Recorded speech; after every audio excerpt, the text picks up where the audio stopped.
For those of you who don't know, Bernie or busters are highly supportive of Bernie Sanders, the senator of Vermont. They claim that if he does not win the Democratic nominee, then they will not vote in the general election, or they will write in Bernie's name, even though he would have already dropped out, which essentially throws away their vote.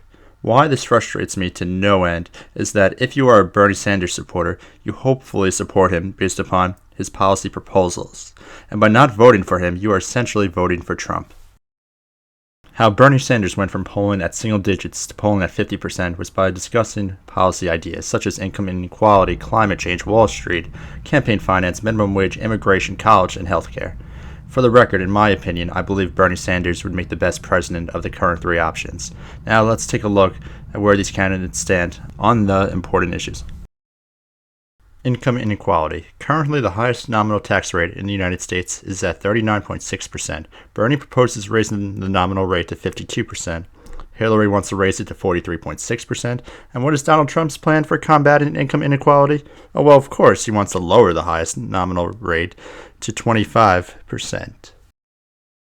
Moving on to climate change. Bernie Sanders wants the United States government to move to reusable energy, put an end to fracking, reduce our carbon footprint, and treat climate change as though it is the greatest threat to this country.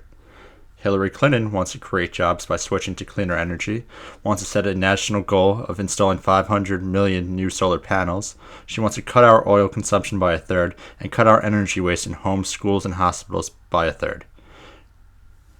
So Hillary, how do you feel about climate change? Climate change is such a consequential crisis to everybody in the world, and it is a great shame to the entire human race, but particularly to the advanced economies such as ours, that we haven't made common cause to try to reverse or at least stabilize the temperature increase. Now you, Mr. Trump, how do you feel about climate change? I think that there'll be little change here. It'll go up, it'll get a little cooler, it'll get a little warmer like it always has for millions of years. It'll get cooler, it'll get warmer. It's called weather. Let's see if there are any other examples of Trump on climate change. Yep.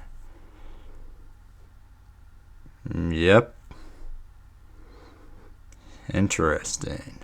Not only does he not believe in climate change, but he believes that it was a hoax that was started by the Chinese, and the proof that goes against the hundreds of thousands of scientists worldwide is that it snowed in the southern states of the United States. Wall Street will be next. Obviously, Bernie Sanders would be the toughest on Wall Street, but what about Hillary Clinton? She claims that she would veto any repeals that the Republicans tried to pass on Dodd-Frank. Dodd-Frank is far from perfect, but at least it's better than nothing. Hillary would also impose a risk fee on the largest financial institutions. She would close the Volcker Rules hedge fund loophole. The Volcker Rule loophole currently allows banks to make risky trading bets with taxpayer-backed money. Finally, she would impose a tax on high-frequency trading. What will Donald Trump do to Wall Street? Well, the most specific answer you will find is that he said he will tax Wall Street. Like almost every policy procedure Trump has, he doesn't go into that much detail about what specific parts of Wall Street he will tax and how he will go about doing it. Now we come to campaign finance. Both Donald Trump and Hillary Clinton claim they want to do away with money in politics and overturn Citizens United. Now, do I believe either of them? No, of course not. But here's the important part. How would you go about overturning Citizens United? It would need to be overturned by the Supreme Court. And how did the Supreme Court vote initially on Citizens United? Well, it ended in a 5-4 vote, with the 5 conservative judges voting for it and the 4 liberal justices voting against it. Who is more likely to put a more liberal justice on the court, Donald or Hillary? Well, Donald already has shown his list of potential nominees, and trust me, there is nobody who would even consider overturning Citizens United. Campaign finance is one of the most important issues for the Bernie or bust crowds, so it just amazes me that they are willing to risk a potential 4 nominees justices that would all but surely be appointed within the next 4 to 8 years. Next up, minimum wage. The federal minimum wage is currently at $7.25. Bernie wants to raise the minimum wage to $15 an hour. Hillary wants to raise the minimum wage to $12 an hour. And what says you, Mr. Trump? Taxes too high, wages too high. We're not going to be able to compete against the world. I hate to say it, but we have to leave it the way it is. Yes, of course, wages are too high. That's the problem. Well, Donald, you and Bernie always seem to share such a similar viewpoint. Immigration. Bernie wants a pathway to citizenship for all 11 million undocumented immigrants. Hillary wants a pathway to citizenship, along with supporting President Obama's Dreamers Act. Trump, well, I shouldn't have to explain Trump's policy on immigration, because it's one of the only policies that he is specific on.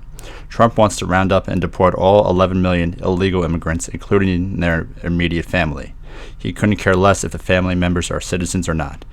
He also wants to make a wall because the ones who do walk across the Mexican-U.S. border are all criminals and rapists. Oh, and some of them are good people. Also, let's not forget that tiny idea he had to make sure an entire group of people can't come here solely based upon their religion. Colleges. Bernie wants tuition-free public education. Hillary wants to be able to allow students with current student debts to refinance at current lower rates. She also wants to hold colleges responsible for higher cost. Trump wants to have colleges compete with charter schools, even though they already do that. The Donald also says he would cut spending to the Department of Education.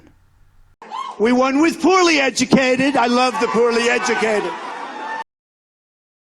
Lastly, healthcare. Bernie wants Medicare for all. Hillary wants to continue with Obamacare, and Donald wants to dismantle Obamacare. Fantastic.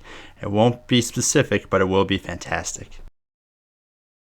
So there are the facts. Bernie Sanders is the most liberal candidate that has ever run for president, and his followers are the most progressive voting blocs this country has ever seen. In my experience, liberals are the ones that care about policy. That is why it's so disappointing to see that over 107,000 Bernie supporters pledged to not have their vote count in the upcoming general election. Is Hillary as good as Bernie? I don't think so. But when compared to Trump, please, it's not even close. Even if you believe that Hillary doesn't mean a word she says, do you really believe that she would be as bad as Trump? Seriously, come on. Liberals tend to claim that conservatives vote based upon emotion and not logic. But with the Bernie or bust crowds, the lines seem to be blurring. The presidency is too important. It affects hundreds of millions of people in this country and billions worldwide. If you really think Donald Trump is going to mix things up in Washington, all you have to do is look at the names he is considering for key cabinet seats. All those names seem pretty damn familiar to me. In 2000, George W. Bush won the presidency due to, in part, of 97,000 people voting for Ralph Nader in Florida. If less than 10% of Ralph Nader voters voted for Gore, the country and maybe the world would have looked completely different than it does today. We wouldn't have been in $2 trillion wars, and all those wars did was to dismantle the Middle East. The economic crash may not have happened, and we wouldn't be debating whether climate change is real or not. Time heals everything. Even though Bush left this country in such a mess, 8 years later, a person who is arguably worse than Bush has a legitimate shot of being our next president. If you don't learn from history, you end up repeating it. Finally, let's go back to the Bernie or Bust page. The creator of the movement claims that she does it so that our children will know what side of history she was on. Let's hope it's not the side of history that can't learn from past mistakes. Yes, Mom might have been prideful, but now we are living in a world that has been affected by 4 to 8 years of Donald Trump being president. We're going to cancel the Paris Climate Agreement and stop. Unbelievable. And stop all payments of the United States tax dollars to UN global warming programs.